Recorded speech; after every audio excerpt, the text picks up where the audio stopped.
सावन सोमवार पर निकलने वाली महाकाल की सवारी के बाद अब यहाँ पर पूर्णाहुति हुई है और फिलहाल हम राजा महाकाल के महाकालेश्वर मंदिर के नंदी गृह में मौजूद हैं। हमारे साथ हैं यहाँ के पुजारी आदरणीय श्री दिनेश गुरु जी। उनसे जानने की कोशिश करते हैं कि क्या पूजन विधि होती है और खासतौर पर श्रावण महीने में सोमवार के दिन का कितना महत्व शिव पूजा को लेकर रखा होता है। गुरु जी, आपसे जानना चाहेंगे, नंदी हॉल में हम विराजमान है, महाकाल की शाही सवारी निकलने की परंपरा अनादिकाल से चली आ रही है। किस तरह से इस परंपरा का निर्वहन हर सावन महीने के सोमवार को किया जाता है और आज के दिन पूजन का क्या महत्व है? अवंतिका महितावतारम मुक्ति प्रदानाय भवसज्जनानाम अकाल मृत्यु परिरक्षणार्थम वंदे महाकाल महान सुयोत्रम। भगवान महाकालेश्वर एक ऐसा स्थान है, पूरा भारतवर्ष में एक दक्षिणामुखी भगवान महाकालेश्वर विराजमान है। आकाशे तारकालिंगम पाताले हटकेश्वरम मृत्युलोके महाकालम लिंगम त्रय नमस्ते। भगवान महाकालेश्वर को मृत्युलोक के राजा माने गए हैं। 12 ज्योतिर्लिंग में भी अपने आप में इनका विशेष महत्व है।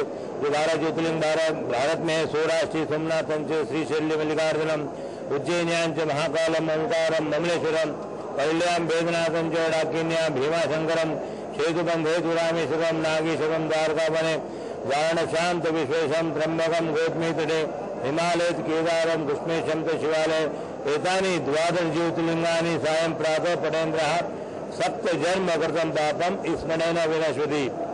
भगवान महाकालेश्वर का अपने आप में एक अलौकिक स्थान है। एक मात्र दक्षिण मुखी भगवान महाकालेश्वर विराजमान है। पूर्व में जलाधारी है, जो अधिकतर शंकर जी की जलाधारी उत्तर में रहती है, ताकि भगवान महाकालेश्वर की जलाधारी पूर्व में दक्षिणान मुखारविंद इनका। भगवान महाकालेश्वर का मंदिर बना हुआ है, सोम सूत्र के आधारित बना हुआ है। सूर्य उदय होता है तो अंदर लाइट आता है, सूर्य अस्त होता है तो भगवान महाकालेश्वर का वह लाइट आता है। भगवान महाकालेश्वर का भस्म आरती होती है। दिन भर में 5 आरती होती है। 5 आरती का अलग अलग भगवान महाकालेश्वर का महत्व है। प्रातःकाल भस्म आरती होती है, तत्पश्चात दही चावल का भोग लग के भगवान महाकालेश्वर की आरती होती है। उसके बाद में भगवान महाकालेश्वर को 11 बजे के लगभग विशेष तौर से जो भोजन बना रहा है उसमें उसकी भोग आरती होती है। शाम को 7 बजे राज आरती होती है, तत्पश्चात 10:30 बजे शयन आरती होती है। ये तारतम्य में भगवान महाकालेश्वर का आदि अनादि काल से चला रहा है। इसी तारतम्य में भगवान महाकालेश्वर की सवारियां निकलती है। कार्तिक माह में भी सवारी निकलती है, सावन में भी सवारी निकलती है, दशहरे में भी सवारी निकलती है। ताकि सावन मास में विशेष महत्व माना गया भगवान शिव का। जिस प्रकार कार्तिक में भगवान विष्णु की पूजन होती है, उसी प्रकार भगवान महाकालेश्वर की सावन में पूजन होती है। त्रिगुणम त्रिगुणाकारम त्रिनेत्रम चतुराधम में कहीं भी भगवान महाकालेश्वर को एक बिल पर शिव जी के मस्तक पे चढ़ाने से अपने 3 जन्म पाप जो होते हैं वो नष्ट हो जाते हैं।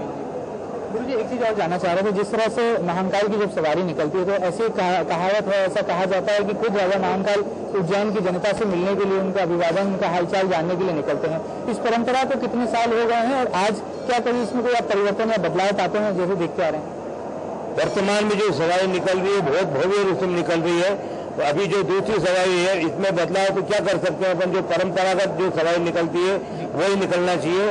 वो जो दर्शनार्थी धीरे धीरे बढ़ते चले जा रहे हैं, उसमें अपन परंपरा के हिसाब से ही वो रास्ता भी परंपरा के हिसाब से यहाँ पर महाकालेश्वर से नदी जाती है, नदी पे शिव जी का पूजन होती है। उसके पश्चात गोपाल मंदिर का पूजन होता है, गोपाल कृष्ण भगवान उनका दर्शन करते हैं, ये दर्शन गोपाल कृष्ण करते हैं। तो ये जो आदि अनादिकाल से जो परंपरा से जो मार्ग बना हुआ है इसमें अपन परिवर्तन नहीं कर सकते। और कई सालों पहले यह परिवर्तन हुआ था, वो जनता को देखते हुए परिवर्तन हुआ था। और बाकी वर्तमान में जो चल रहा है बहुत अच्छा चल रहा है। और भगवान महाकालेश्वर सबका हाल जानने के लिए, सबको आशीर्वाद देने के लिए भगवान महाकालेश्वर शहर में घूमते हैं। उसके पश्चात अभी जो दूसरी सवारी निकली है 7 बजे के लगभग उज्जैन में महाकालेश्वर मंदिर में आई है। उसके बाद जो रोजा नित्य आरती होती है वो आरती होगी।